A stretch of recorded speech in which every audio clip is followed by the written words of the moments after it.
خليك أمام الأمر الواقع. أنت لما تخزن ب1005 ولا ب2000 وما فوق، والدخان هذا ما تشرب إلا رثمان ولا كمران،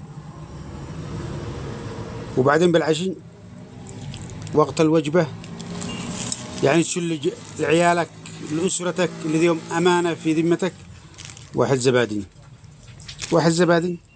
يا أخي نقص من حلقات قليل واشتري لهم حاجة تفيدهم، حاجة يأكلوا زبادي يومين زبادي حتى تصبح فصيلة الدم وزبادي.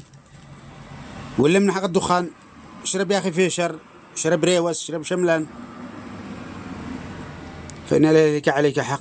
فأنت تحكم على نفسك الآن، أنت على الصح أو أنت على الغلط. تخزن ب2000 ب2005 1005 قل لي شيء، وتشي دخان رثمان ولا كمران، وتشي تعشي زبادي وتقول ما بوش نفس.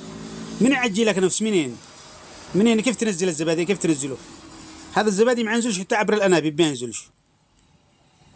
لأنك أهتمك بقدحك، أهتمك بالدخان الذي يهلكك ويهلك صحتك وضيعك الصحة الأساسية، أنك ما تستطيع تأكل الزبادي طبعا ما يرضيش ينزل.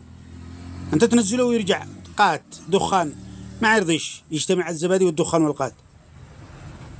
فلا بد أنك تحدد مصيرك وتفكر بعقلك صح.